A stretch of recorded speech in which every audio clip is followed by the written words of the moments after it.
कैसे हैं आप लोग? ठीक है। चलिए, हम लोग मूल अधिकार पढ़ रहे हैं। मूल अधिकार में हमने 14, 12, 13, 14, 15, 16, 17 और 18 कंप्लीट कर लिए। इतने अनुच्छेद हमने पढ़ लिए, मतलब समानता का अधिकार खत्म हो गया। आज हमारा शुरू होगा स्वतंत्रता का अधिकार।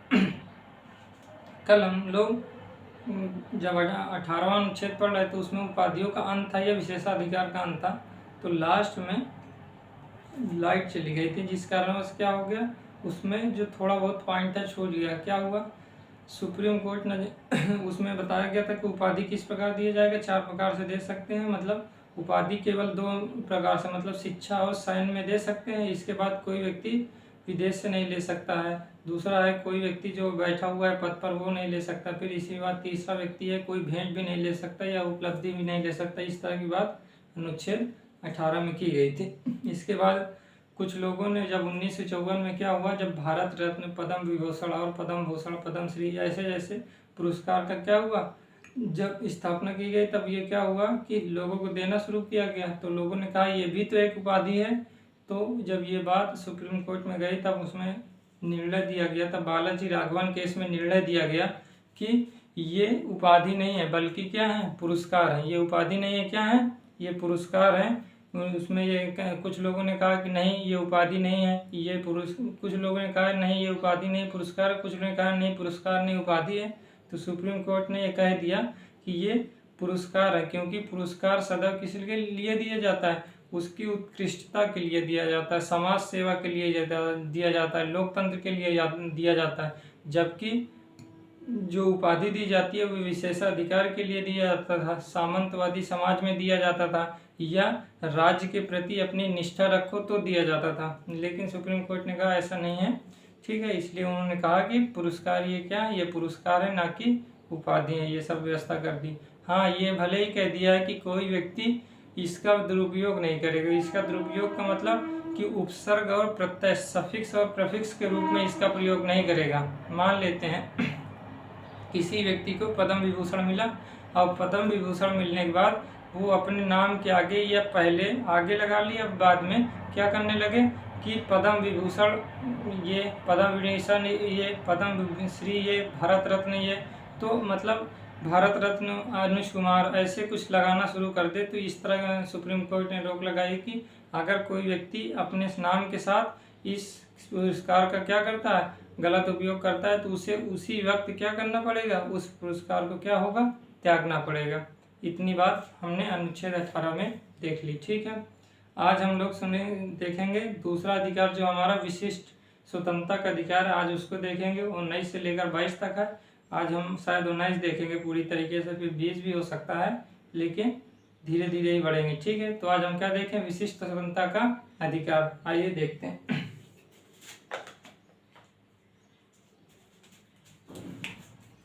हमारा जो दूसरा अधिकार है वो कौन सा है,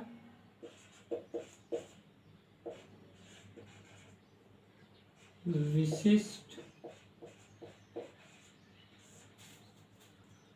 स्वतंत्रता का अधिकार।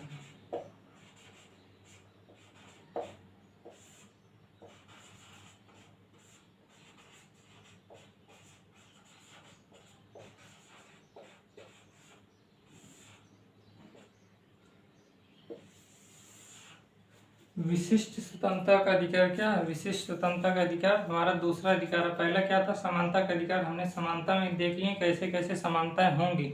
समाज में अगर भेदभाव हो रहा है तो कैसे कैसे समानता लाया जा सकता है, इसको हमने किस में देखा, समानता के अधिकार में। इसके बाद अब स्वतंत्रता, किस किस चीज़ में हमको स्वतंत्रता दी गई है कि हम क्या कर सकते हैं, क्या बोल सकते हैं, क्या नहीं बोल सकते हैं, कहाँ जा सकते हैं, कहाँ बच सकते हैं, इसके बारे में किसमें बताया गया है, विशिष्ट स्वतंत्रता के अधिकार में। तो इसका जो पहला अनुच्छेद है वो कौन सा है, ये अनुच्छेद 22 से लेकर कहाँ तक है, आर्टिकल 19 से लेकर 22 तक है। कहाँ तक, 19 से 22 तक इसमें व्यवस्था की गई है। हम लोग कौन सा आर्टिकल देखेंगे अब, अनुच्छेद 19। और देखते हैं।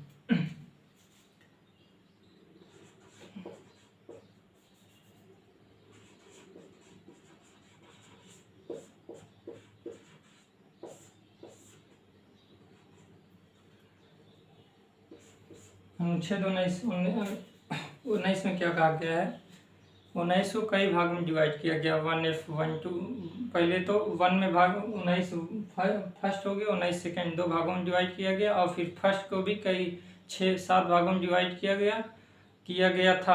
अब एक हटा दिया गया जिसके कारण उस क्या कर दिया गया 6। अब केवल 19 फर्स्ट में कितने अधिकार बचे हैं, केवल और केवल 6 अधिकार बचे हैं। उसमें क्या अभिव्यक्ति की स्वतंत्रता है, वाक अभिव्यक्ति की स्वतंत्रता है कि किस प्रकार होता है, संघ एवं समिति बनाने की स्वतंत्रता है, शांतिपूर्ण सम्मेलन करने की स्वतंत्रता है, फिर इसके बाद कहीं जाने की स्वतंत्रता है, संचरण की स्वतंत्रता, कहीं बसने की स्वतंत्रता है, व्यापार करने की स्वतंत्रता। इसमें किसमें शामिल किया गया, इसी में संपत्ति के अर्जन की स्वतंत्रता भी थी, लेकिन उसको क्या कर दिया गया 44वें संविधान संशोधन द्वारा 1978 में जब अनुच्छेद 31 संपत्ति के अधिकार को हटाया गया था, तब इसमें जो 19 1F तो जो था उसको भी हटा दिया गया। हम इसको देखेंगे, आप देखेंगे, लेकिन संपत्ति के अधिकार को लास्ट में ही देखेंगे, ठीक है। तो ये व्यवस्था की गई अनुच्छेद 19 में। क्या क्या कहा आइए देख लेते हैं। 19 फर्स्ट वन में क्या कहा गया देखते हैं। 19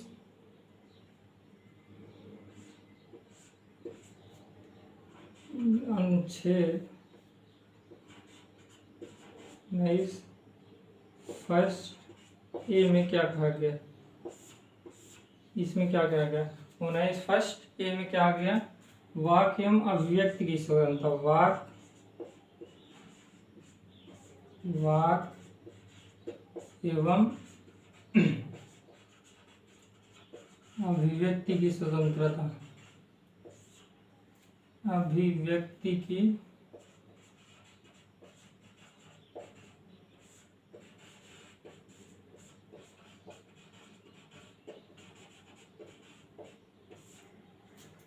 वाक एवं अभिव्यक्ति की स्वतंत्रता। इसमें क्या व्यवस्था की गई है कि हम कुछ भी बोल सकते हैं, बोलने की स्वतंत्रता किसमें दे दी गई, वाक एवं अभिव्यक्ति की स्वतंत्रता। इसमें क्या क्या शामिल किया गया, जब सुप्रीम कोर्ट के सामने गया कि वाक एवं अभिव्यक्ति की स्वतंत्रता में क्या क्या शामिल है, कुछ लोगों ने कुछ विरोध करना शुरू किया, तो कुछ लोगों ने कहा कि नहीं ये वाक और अभिव्यक्ति स्वतंत्रता में शामिल नहीं है। तब सुप्रीम कोर्ट ने ये व्यवस्था की कि इसका क्या कर दिया, विस्तार कर दिया कि वाक और अभिव्यक्ति की स्वतंत्रता में क्या क्या शामिल है।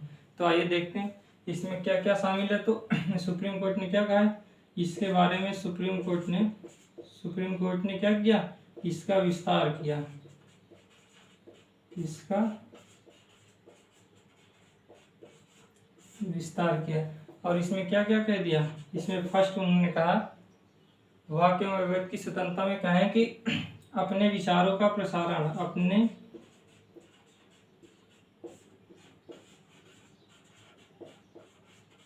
विचारों का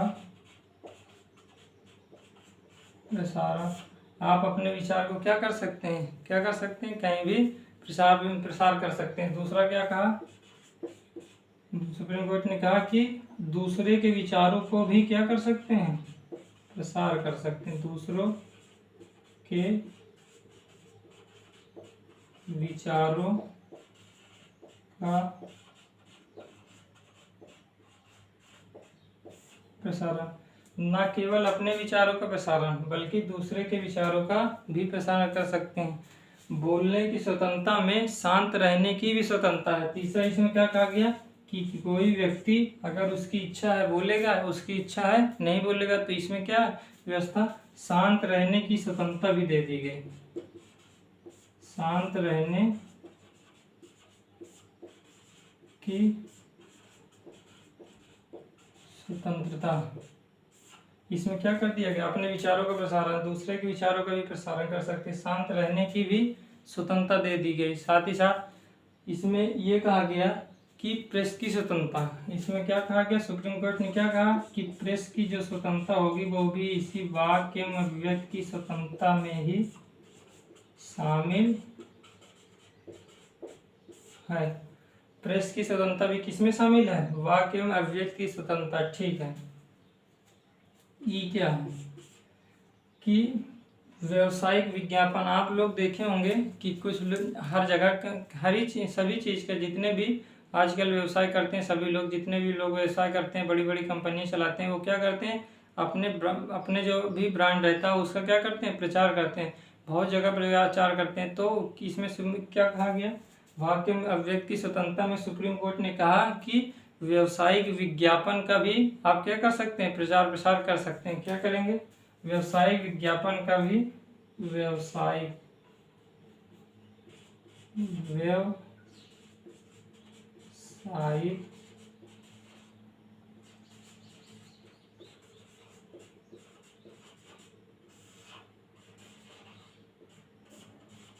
प्रसार करने की, आप व्यवसायिक विज्ञापन का भी प्रसार कर सकते हैं। ठीक है, कोई इसमें परेशानी नहीं हो। व्यवसायिक विज्ञापन का मतलब जैसे आप लोग घड़ी के देख लीजिए, घड़ी का हर जगह प्रचार प्रसार किया जाता है, तो वो क्या हो गया, प्रसार किया जाता है। तो व्यवसायिक विज्ञापन का भी आप प्रसार कर सकते हैं। इसमें जो DEF कहा गया, इसमें क्या कहा गया कि इलेक्ट्रॉनिक मीडिया पर सरकार का एकाधिकार नहीं होगा। इलेक्ट्रॉनिक मीडिया पर जो भी सरकार का होगा एकाधिकार नहीं होगा, इसमें शामिल किया गया। इसके बाद और क्या, ये इसमें बहुत महत्वपूर्ण है, क्या है थोड़ा देखिए, आगे लिखें, यहाँ लिखें। एफ में क्या कहा गया कि धरना दे सकते हैं आप, धरना या प्रदर्शन करने का अधिकार है। क्या कर सकते हैं, परंतु क्या है, हो सकता है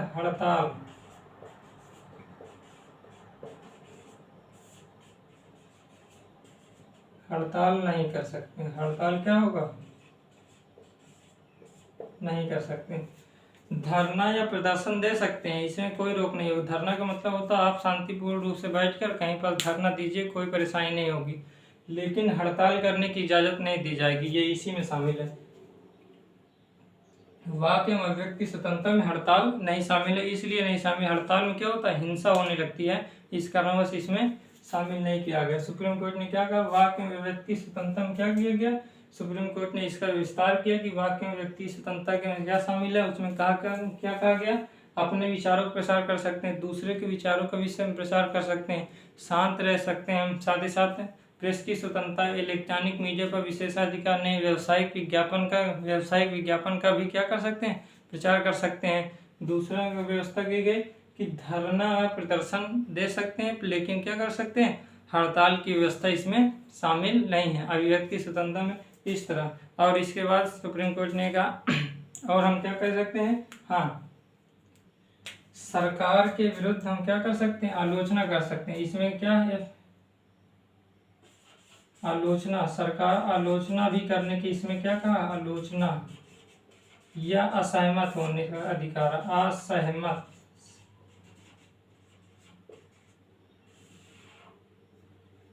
असहमत, ठीक है। आप आलोचना भी कर सकते हैं, सरकार क्या कर सकते हैं, आलोचना कर सकते हैं, इसमें भी शामिल है। और साथ ही साथ असहमत भी हो सकते हैं, आवश्यक नहीं कि उनके हर बात से सहमत हो, क्या हो सकते हैं, असहमत हो सकते हैं। वो किसमें शामिल है, वाक्य में अभिव्यक्ति स्वतंत्रता। तो सुप्रीम कोर्ट ने इस प्रकार के निर्णय दिया और क्या कहा, समय समय पर जो भी व्यवस्था होती रहेगी उसके बारे में हम बताते रहेंगे। इसमें ये व्यवस्था कर दी गई, ठीक है। लेकिन ये पूरी तरह से क्या हुआ, स्वतंत्र नहीं है, पूरी तरह से इस पर क्या किया गया, स्वतंत्रता नहीं दी गई है, कुछ इसमें प्रतिबंध लगाया गया। किसमें, इसमें 19 में क्या कर दिया गया, वाक्य में व्यक्ति स्वतंत्रता दी गई है कि ये कर सकते हैं, लेकिन इस पर भी कुछ क्या कर दिया गया, प्रतिबंध लगा दिया गया। ये प्रतिबंध क्या है देखें, ठीक है, इतना आप लोग लिख लिए हैं, ठीक है, इतना लिख लिए ना आप लोग, रफ कर दें।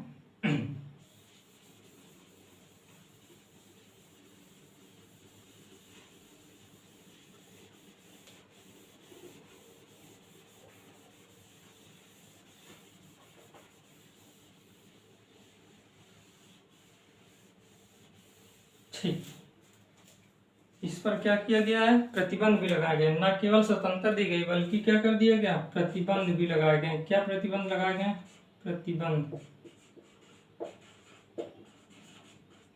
ये किसमें कहा गया है, ये प्रतिबंध जिसमें लगाए गए वो 19 सेकंड में लगाए गए, ठीक है, 19 सेकंड। ये क्या चल रहा है, 19 फर्स्ट डे चल रहा है ना, लेकिन इसमें ही नहीं, सभी में लगभग क्या प्रतिबंध लगा दिए गए, 19 सेकंड जो भी प्रतिबंध लगाए गए ये लगाए गए। देखते हैं क्या इसमें क्या कहा गया कि सरकार कुछ भी बोल तो सकते हैं, इसमें नहीं, कोई परेशानी नहीं होगी, कुछ बोल सकते, लेकिन प्रतिबंध लगाया गया। पहले शुरू में प्रतिबंध नहीं था, जब मूल संविधान बना था तब इस पर कोई प्रतिबंध नहीं है। प्रतिबंध का मतलब इस पर कोई रोक नहीं लगाया गया था कि आप कुछ भी बोल सकते हैं। लेकिन सरकार के सामने कुछ ऐसी व्यवस्था होने लगी कि जैसे देश के प्रति ही क्या करने लगे लोग, उसका विरोध करने लगे। देश के प्रति कह रहे थे राष्ट्र नहीं होना चाहिए, ऐसे व्यवस्था हो। गोपालन जो वाद था उसमें यही व्यवस्था की गई थी कि राष्ट्र जैसा शब्द नहीं होना चाहिए, सरकार से मुक्ति होनी चाहिए। इस प्रकार मार्क्सवादी विचार के थे। उन्होंने क्या किया, धरना देकर, काला झंडा लेकर उनके सरकार के सामने खड़े हो गए। तो उनको क्या किया गया, तब उस समय तो प्रतिबंध था नहीं, तब इसमें क्या लगाया गया था, प्रतिबंध था नहीं। तो जैसे फिर इसके बाद तब सरकार ने सोचा कि कुछ ना कुछ तो प्रतिबंध होना चाहिए। तब इसमें क्या कर दिया गया, पहला संविधान संशोधन करके क्या कर दिया गया कि हम इसमें युक्त प्रतिबंध लगा सकते हैं। युक्त प्रतिबंध का मतलब तर्क संगत प्रतिबंध लगाएंगे। हम मनमानी रूप से इसमें प्रतिबंध नहीं लगाएंगे, बल्कि तर्क संगत रूप में हम क्या करेंगे, प्रतिबंध लगाएंगे। उसमें कौन कौन सा शामिल, आइए देखते हैं। अगर हम कहें कि राज्य, क्या कहें, राज्य के विरुद्ध,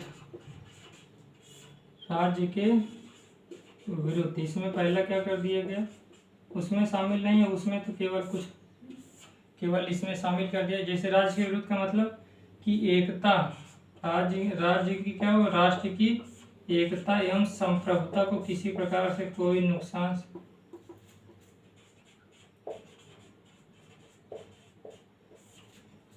क्या हुआ, राज्य के विरुद्ध का मतलब यदि कोई व्यक्ति राज्य के विरुद्ध बोलता है, राज्य के विरुद्ध का मतलब राष्ट्र के विरुद्ध, क्या हो गया, तो एकता एवं संप्रभुता पर यदि खतरा उत्पन्न हो गया तो उस आधार पर क्या कर दिया जाएगा, प्रतिबंध लगा दिया जाएगा।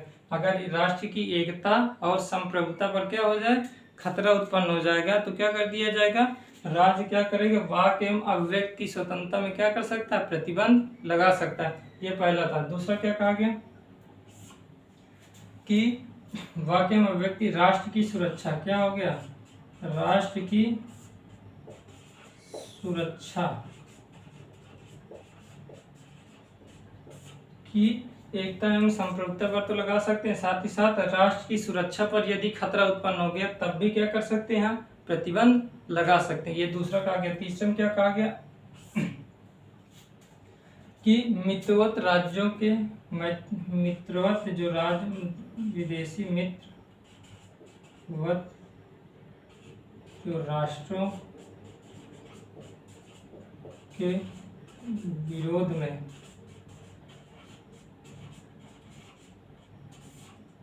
यदि मित्रवत राष्ट्रों के मैत्री संबंध में, यदि मित्रवत जो राष्ट्र हैं हमारे, जो भी मित्र राष्ट्र हैं, तो उनके मैत्री संबंध में यदि किसी प्रकार का कोई हमला किया जाएगा तब क्या किया जाएगा, उस आधार पर भी क्या कर सकते हैं, वाक एवं अभिव्यक्ति की स्वतंत्रता में क्या कर सकते हैं, प्रतिबंध लगा सकते हैं। इसमें क्या कहा गया, 19 सेकंड में क्या कहा गया, ये व्यवस्था की गई किसके विरुद्ध, जब राज्य के विरुद्ध हो। अभी समाज के विरुद्ध नहीं कहा गया, कि पहले क्या कहा गया, राष्ट्र के विरुद्ध। राष्ट्र के विरुद्ध क्या होगा, राष्ट्र की एकता एवं संप्रभुता को खतरा होगा, या राज्य की सुरक्षा को खतरा होगा, या मित्रवत संबंध को, मित्रवत राष्ट्र के मित्रवत संबंध को यदि खतरा होता है तब उस आधार पर क्या कर सकते हैं, हम वाक्य में अभिव्यक्ति स्वतंत्रता में प्रतिबंध लगा सकते हैं। ये किसमें कहा गया, 19 फर्स्ट में तो वाक्य में अभिव्यक्ति स्वतंत्रता थी, और 19 सेकंड में क्या कर दिया गया, प्रतिबंध की व्यवस्था कर दी गई। ठीक है, ये राज्य के विरुद्ध था। आइए हम थोड़ा देखते हैं समाज के विरुद्ध। इसके विरुद्ध, समाज के विरुद्ध, समाज के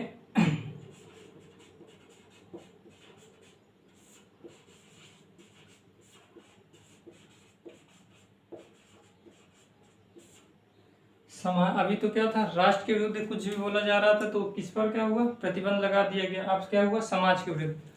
इसमें कौन कौन सा, ये लोक व्यवस्था, क्या होगा, लोक व्यवस्था, लोक व्यवस्था, लोक व्यवस्था हो गया कि यदि लोक व्यवस्था को कोई खतरा हो गया, अगर मतलब लोगों में जो व्यवस्था चल रही है उस पर कोई खतरा व्यवस्था हो गया, खतरा की क्या हो गए, घंटी बजी, तो क्या होगा, वाक्य में व्यक्ति स्वतंत्रता प्रतिबंध लगा दिया जाएगा। लोक व्यवस्था। सदाचार, क्या हो गया, सदाचार या नैतिकता, क्या हो गया, नैतिकता। ठीक है, सदाचार या नैतिकता के आधार पर भी क्या कर सकते हैं, प्रतिबंध लगा सकते हैं। दूसरा क्या, इसमें तीसरा क्या कहा गया, तीसरा कहा गया कि यदि दंगा समाज में क्या किया जाए, दंगा भड़काने का प्रयास किया जाएगा, कोई बोल रहा है कि नहीं राष्ट्र खराब है, उसके विरुद्ध क्या किया जाए, युद्ध किया जाए, तो इस प्रकार लोग क्या करेंगे, भड़कना शुरू कर देंगे। तो इस प्रकार यदि लोगों को भड़काने का भी प्रयास किया गया, दंगा भड़काने का प्रयास किया गया, तो उस पर भी प्रतिबंध लगाया। इसका मतलब यहाँ क्या हुआ, दंगा या अपराध बढ़ाने की कोशिश, दंगा भड़काने की कोशिश, दंगा बढ़ाने या भड़काने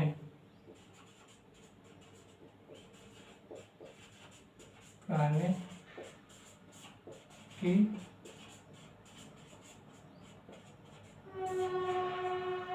कोशिश की जाएगी, तो क्या होगा, दंगा भड़काने की कोशिश की जाएगी तो वो व्यवस्था कर दिया जाएगा कि वाक्य में व्यक्ति की स्वतंत्रता पर क्या कर दिया जाएगा, प्रतिबंध लगा दिया जाएगा। ये किसके विरुद्ध हो गया, समाज के विरुद्ध। और देखें किस पर इसका प्रतिबंध लगाया जाएगा, चलिए अब कर देना, इसको लिख लीजिएगा आप। इसके बाद क्या व्यवस्था की गई, व्यक्ति के विरुद्ध, व्यक्ति के विरुद्ध का मतलब आइए इसमें आगे देखते हैं। तीसरा जो है मनमानी करे, मान हानि के विरुद्ध,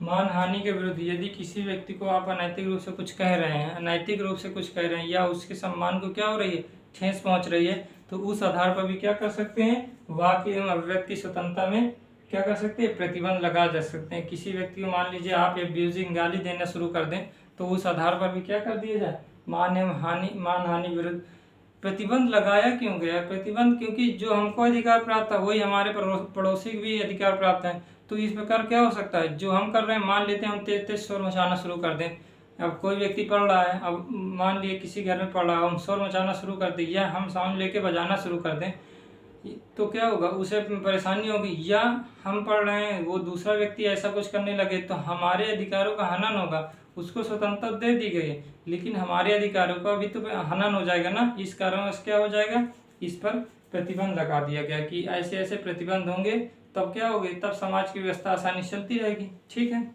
आइए। और इसमें चौथा क्या कहा गया, इसमें कि न्यायालय की अवमानना, न्यायालय की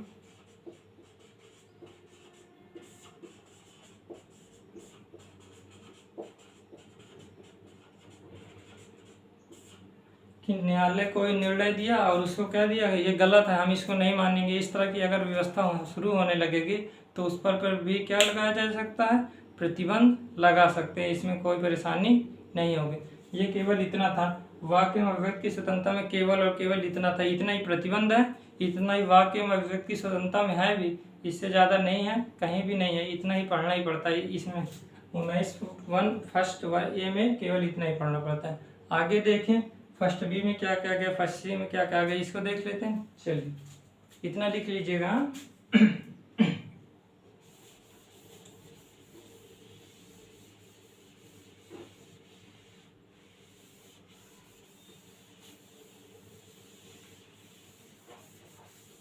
देख फर्स्ट बी में क्या कहा गया, 19 फर्स्ट बी में क्या कहा गया, 19 फर्स्ट बी में इसमें क्या व्यवस्था की गई कि व्यक्ति को बोलने बोलने की स्वतंत्रता दे दी गई, लेकिन यदि वो सरकार की बात से असहमत है या किसी भी बात से असहमत है तो क्या कर सकते हैं, क्या ये संगठित होकर किसी संगठित बैठक कर सकते हैं, क्या संगठित बैठक करके विरोध उत्पन्न कर सकते हैं। तो कह सकते हैं कि हाँ ठीक है, इसके लिए भी क्या कर दिया गया, ठीक है, इसके लिए भी व्यवस्था कर दी गई कि क्या कर दिया गया,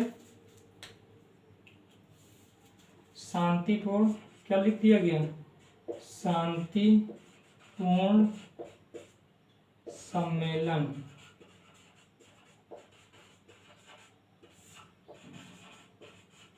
करने की, शांतिपूर्ण सम्मेलन करने की स्वतंत्रता होगी। क्या कहा गया, कि कोई भी व्यक्ति क्या कर सकता है, शांतिपूर्ण सम्मेलन में जाकर बैठक में भाग ले सकता है और क्या कर सकता है, अपने जो बात से या उस बात से असहमत हो सकता है जिसके लिए वहाँ पर धरना दिया गया है, तो क्या कर सकते हैं, शांतिपूर्ण सम्मेलन करने की स्वतंत्रता। शांतिपूर्ण का मतलब हथियार लेके आप बैठक में भाग नहीं ले सकते कि हथियार लेके गए बैठक में भाग लिए, जब इच्छा हुई फिर इसके बाद अगर बात नहीं मानी जा रही तो इसके लिए विरोध करके हिंसा करना शुरू कर दे, तो इस आधार पर क्या हुआ, नहीं कर सकते। शांतिपूर्ण का मतलब बिना हथियार के किसी भी बैठक में जाकर भाग लेना और उसके साथ सहमत हो जाना, उसकी बातों से सहमत होना और दूसरे का विरोध करना, इसमें क्या शामिल है, शांतिपूर्ण सम्मेलन की स्वतंत्रता में शामिल है। ठीक है, और इसमें क्या कहा गया, इस पर भी प्रतिबंध लगाया जा सकता है। प्रतिबंध किस आधार पर लगाया जा सकता है, स्वतंत्रता दे दी गई, शांतिपूर्ण सम्मेलन या संयुक्त बैठक करने की क्या कर दिया गया, स्वतंत्रता कर दिया गया। प्रतिबंध क्या लगाया गया कि इसमें पहली बात यह व्यवस्था की गई कि यह जो प्रदर्शन किया जाएगा, यह जो प्रदर्शन किया जाएगा या धरना दिया जाएगा, शांतिपूर्ण जो संयुक्त बैठक की जाएगी, संगठित बैठक की जाएगी, वो सार्वजनिक भूमि पर होना चाहिए। इसमें क्या किया गया कि सार्वजनिक भूमि पर होना चाहिए, सार्वजनिक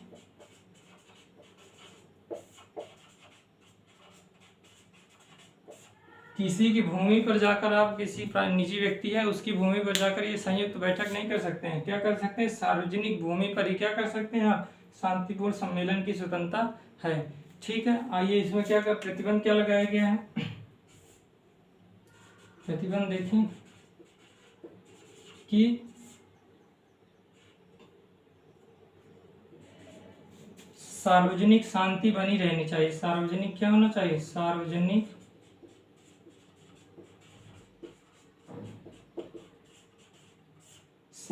शांति बनी रहनी चाहिए। दूसरे में क्या कर दिया गया कि मानव जीवन पर खतरा नहीं उत्पन्न होना चाहिए। तीसरा क्या कहा गया इसमें, मानव जीवन पर खतरा नहीं होना चाहिए। इसमें तीसरा व्यवस्था क्या कर दी गई, देखिए सार्वजनिक शांति होनी चाहिए, मानव जीवन पर खतरा नहीं होना चाहिए, और तीसरी व्यवस्था, इसमें एक व्यवस्था और कर दी गई, सार्वजनिक शांति होनी चाहिए, मानव जीवन पर खतरा नहीं होना चाहिए। एक व्यवस्था और है, ध्यान नहीं आ रहा है कि इस पर क्या होना चाहिए, प्रतिबंध लगा दिया गया कि सार्वजनिक सम्मेलन करने की स्वतंत्रता क्या होगी, यदि सार्वजनिक शांति भंग हो गई तो उस आधार पर क्या कर सकते हैं, प्रतिबंध लगा सकते हैं। मानव जीवन पर यदि खतरा उत्पन्न हो जाता है तो क्या हो सकता है, तब क्या कर सकते हैं, शांतिपूर्ण सम्मेलन करने की स्वतंत्रता पर जो है उस पर क्या कर सकते हैं, प्रतिबंध लगा सकते हैं। तीसरे में भी व्यवस्था कर दी गई कि सार्वजनिक स्वास्थ्य पर,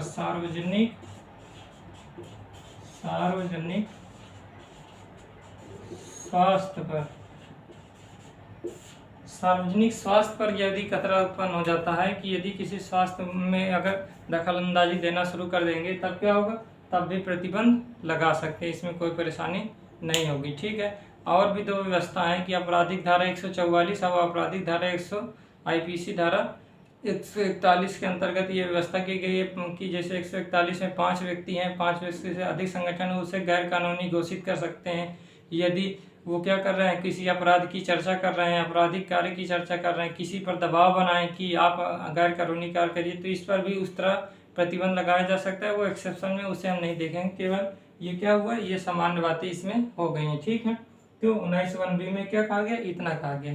ठीक, 19(1)(c) में क्या कहा गया,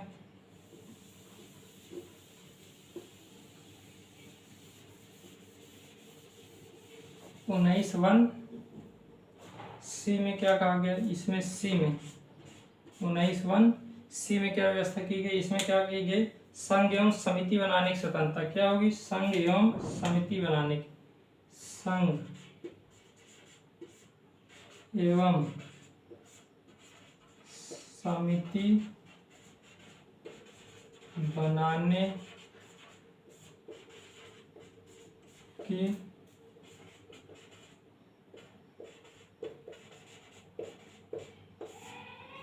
संघ एवं समिति बनाने की क्या होगी, स्वतंत्रता इसमें दी गई है कि संघ एवं समिति आप बनाना चाहें तो बना सकते हैं। इसका अभिप्राय देखते हैं कि क्या क्या मतलब होता है इसका। इसका मतलब होता है जैसे राजनीतिक दल बनाने की, राजनीतिक, आप यदि राजनीतिक दल बनाना चाहते हैं तो बना सकते हैं, कोई कंपनी खोलना चाहते हैं तो खोल सकते हैं, कोई फार्म बनाना चाहते हैं बना सकते हैं, कोई साझा कंपनी खोलना चाहते हैं, साझा कंपनी खोलना चाहते हैं खोल सकते हैं, कोई संगठन बनाना चाहें तो बना सकते हैं, संगठन बना सकते हैं। राजनीतिक दल, कंपनी, फर्म, साझा कंपनी, संगठन कुछ भी बनाना चाहें तो आप क्या कर सकते हैं, संघ एवं समिति, सहकारी समितियां बनाने का भी क्या व्यवस्था की गई, सहकारी समिति बना सकते हैं। तो राजनीतिक दल, कंपनी, फर्म, साझा कंपनी, संगठन, सहकारी समिति बनाने का भी क्या किया गया, इसमें अधिकार दिया गया। साथ ही साथ न केवल अधिकार दिया गया बनाने की, बल्कि इसके संचालन की व्यवस्था की गई कि आप क्या कर सकते हैं, संचालन भी कर सकते हैं। ठीक है, ये इसमें क्या किया गया, तीसरे में व्यवस्था की गई। परंतु इसमें क्या किया गया, प्रतिबंध लगाया गया। प्रतिबंध किस आधार पर लगाया गया है, देखिए प्रतिबंध लगाया गया। प्रतिबंध का क्या कहा गया कि नैतिकता भंग नहीं होनी चाहिए, नैतिकता, कि आप ऐसा कोई संगठन खोल रहे हैं जिससे नैतिकता या सदाचार भंग हो जाए। साथ ही साथ इसमें सार्वजनिक स्वास्थ्य का ध्यान रखा जाना चाहिए, सार्वजनिक स्वास्थ्य का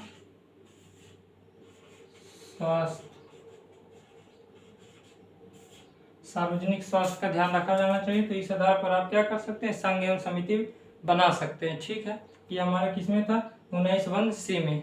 ठीक ठीक।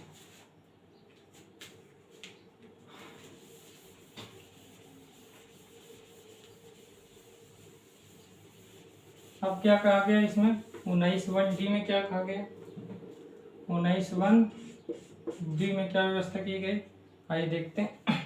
19(1)d में आप संचरण कर सकते हैं, कहीं भी क्या कर सकते हैं, विचरण कर सकते हैं, घूम सकते हैं। तो इसमें क्या किया गया, संचरण की स्वतंत्रता देगी, संचरण करने की स्वतंत्रता दे दी गई कि आप कहीं भी क्या कर सकते हैं, विचरण कर सकते हैं, घूम सकते हैं। भारत में कहीं भी जाकर आप क्या कर सकते हैं, घूम सकते हैं, इसमें कोई भी प्रतिबंध नहीं है। ठीक है, इसमें क्या कहा गया कि आप कहीं भी जाकर आप घूमने की स्वतंत्रता का मतलब घूम सकते हैं कि इस राज्य से उस राज्य में, उस राज्य से इस राज्य में, मतलब पूरे भारत में कहीं भी आप घूम सकते हैं। ठीक है, इसमें क्या व्यवस्था की गई, इसमें प्रतिबंध लगाया गया है कि मानव, जब क्या हो जाए, मानव हित से संबंधित यदि कुछ व्यवस्था होगी, मानव हित पर रोक लगाया जा सकता है। यदि मानव हित पर खतरा उत्पन्न होगा, जैसे मानव, प्रतिबंध कब लगेगा, मानव हित,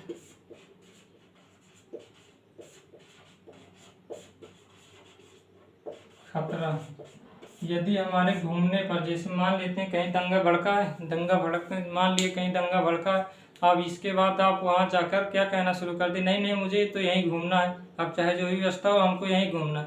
तो इस पर तो रोक लगाया ही जा सकता है। तो क्या कर सकते हैं, मानव हित पर खतरा हो जाए तब, या दूसरा अनुसूचित जनजातीय क्षेत्र में घूमने पर मना, अनुसूचित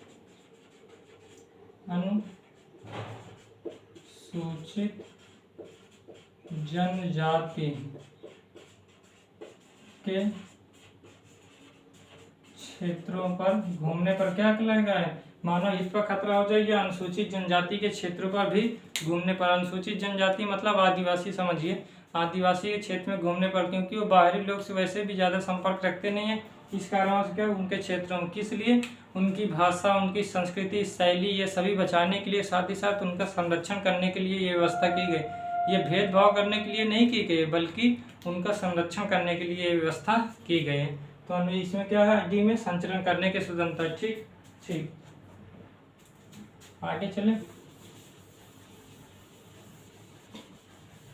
ये तो डी में हो गया। इसके बाद हमारा एफ था, एफ, ये भी पहले ई हो जाए। ई के बारे में क्या है, ई थोड़ा देखते हैं। कहीं भी बसने की स्वतंत्रता, कहीं भी क्या हो जाए, कहीं बसने की स्वतंत्रता, बसने की स्वतंत्रता होगी। आप कहीं भी जाकर क्या कर सकते हैं, आप रह सकते हैं। दो रूप में रह सकते हैं, एक स्थायी, एक दो रूप में रह सकते हैं। कौन कौन से, स्थायी हो गया और अस्थायी रूप से। स्थायी और अस्थायी रूप से कहीं बार जाएं और क्या कर दें, हमेशा के लिए क्या वहाँ बस जाएं, तो ये स्थायी रूप से होगा। अस्थायी रूप से आप कहीं गए हैं, वहाँ थोड़े समय के लिए रहना चाह रहे हैं, इसके बाद नहीं रहना चाहते, तो वहाँ अस्थायी रूप से, तो आप भारत में कहीं भी जाकर बस सकते हैं। ठीक है, ये व्यवस्था कर दी गई स्थायी और अस्थायी। अभी तक तो जम्मू कश्मीर में ये था, अभी तक 5 अगस्त 2019 से पहले ये व्यवस्था की गई थी कि वहाँ कोई रह नहीं सकता था जो भारत के दूसरे क्षेत्रों में रह रहा है, लेकिन अब तो व्यवस्था कर दी गई है। ठीक है, ठीक, कहीं बसने की स्वतंत्रता स्थायी, इस पर भी प्रतिबंध लगाया जा सकता है। किस आधार पर लगाएंगे, वही आधार रहेगा, मानव हित से संबंधित होगा तब लगा सकते हैं, और क्या हो सकता अनुसार, इससे पहले जो था मानव हित से संबंधित है उस पर प्रतिबंध लगा सकते हैं, और अनुसूचित जनजाति के क्षेत्रों पर प्रवेश पर भी प्रतिबंध लगाया जा सकता है। साथ ही साथ इसमें बसने की स्वतंत्रता में और संचरण की स्वतंत्रता में वेश्यावृत्ति को भी शामिल किया गया कि ऐसी महिलाएं जो वेश्यावृत्ति करती हैं उन लोगों को भी क्या कर सकते हैं, हम सार्वजनिक नैतिकता या सार्वजनिक स्वास्थ्य के चलते क्या हो सकते हैं, संचरण की स्वतंत्रता या वहीं बसने की स्वतंत्रता पर क्या कर सकते हैं, रोक लगा सकते हैं। ठीक है, ठीक, ये हमारा किस में कहा गया है, ई में कहा गया है, रफ कर दें। ठीक है, लिख लीजिएगा।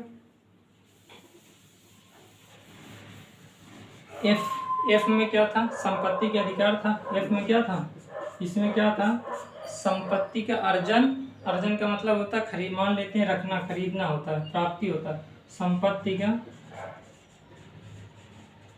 संपत्ति की, संपत्ति का अर्जन व उसका क्या कर देना, बेचना भी उसमें हो सकता है, बेचना भी हो सकता है, प्राप्त कर सकता है और उसे क्या कर सकता है, बेच सकता है। संपत्ति को प्राप्त कर सकता है और उसे क्या कर सकता है, बेच सकता है। किसमें कहा गया, 19(1)(f), लेकिन इसको निरस्त किया गया। किसमें, 44वां संविधान संशोधन मोरारजी देसाई की सरकार थी उस समय, 1978 में क्या कर दिया गया, इसको पूरी तरह से इससे हटा दिया गया। ठीक है, संपत्ति के अधिकार को जो इसमें शामिल किया गया था हटा दिया गया। ठीक, तो इसे हम लोग संपत्ति के जब अधिकार में पढ़ेंगे तब इसको व्यवस्था करेंगे क्यों हटाया गया था, लेकिन अभी बस बहुत हुआ।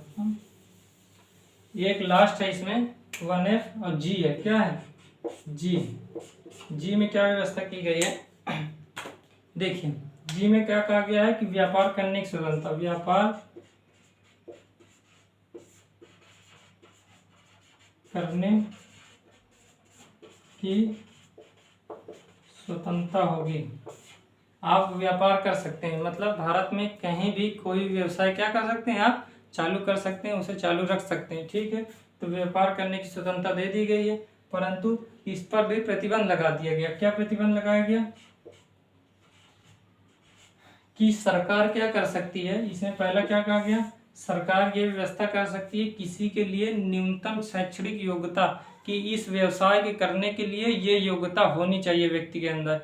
ठीक है, तो इस पर क्या कर सकता है, प्रतिबंध किस आधार पर लगा सकता है, न्यूनतम शैक्षणिक योग्यता, कि किसी व्यवसाय को करने के लिए कुछ योग्यता निर्धारित कर दे, तो उसके बाद वो लोग नहीं कर सकते। जो लोग वो योग्यता नहीं रखेंगे तो वो लोग नहीं कर सकते हैं। इसलिए फर्स्ट में क्या कहा गया, न्यूनतम शैक्षिक योग्यता को बताया लगा सकते हैं, न्यूनतम शैक्षिक योग्यता की शर्त को आरोपित कर सकते हैं, किसमें, व्यापार करने की स्वतंत्रता में। दूसरा क्या कहा गया है कि सरकार किसी भी, सरकार जो है किसी भी राज्य या सरकार किसी भी व्यवसाय को क्या कर सकती है, अपने अधीन पूर्णतः या आंशिक रूप से रख सकती है। यदि राज्य पूर्णतः एवं आंशिक रूप से किसी व्यवसाय को अपने अंदर रखती है तो कोई इस आधार पर विरोध नहीं करेगा कि हमारे व्यवसाय करने की स्वतंत्रता पर क्या हो रहा है, हमला हो रहा है। ठीक है, ये किसमें कहा गया, सेकंड में क्या गया। तो इसका मतलब क्या हुआ कि सरकार कोई भी व्यवसाय को अपने अधीन ले सकती है, इसका कोई विरोध नहीं होगा। तो ये हमारी क्या थी, अनुच्छेद 19 में फर्स्ट जी में इतनी व्यवस्था थी। तो आज 19 पूरी तरीके से कंप्लीट हो गया, इतना ही था पूरा जितना भी 19 था इतना ही था, इतने ही प्रतिबंध लगे थे। मैं थोड़ा हो सकता है कि संघ एवं समिति से बनाने की स्वतंत्रता में और साथ ही साथ संचरण की स्वतंत्रता में कुछ बातें मैं नहीं बताया हूँ, वो अपवाद में थी, नहीं और सारी बातें कंप्लीट हो गई। ठीक है, तो आप लोग को कैसा लगा आप लोग बताइएगा। ठीक है, और आप लोग जिस तरह बोला उस तरह लिखते जाइएगा, और पूरी तरह से कंप्लीट हो रहा है, सभी एग्जाम दे सकते हैं आप, कोई परेशानी नहीं। अगर इससे आएगा तो नहीं छूटेगा, ये मान के चलिएगा। ठीक है, तो कैसा लगा आप लोग बताइएगा ज़रूर, और जैसे जैसे बोलता रहूँ वैसे वैसे लिख लिया करिए, और ये बहुत ही काम में आगे आएगा। ठीक है, चलिए ठीक है, चलिए कल मिलते हैं। ठीक।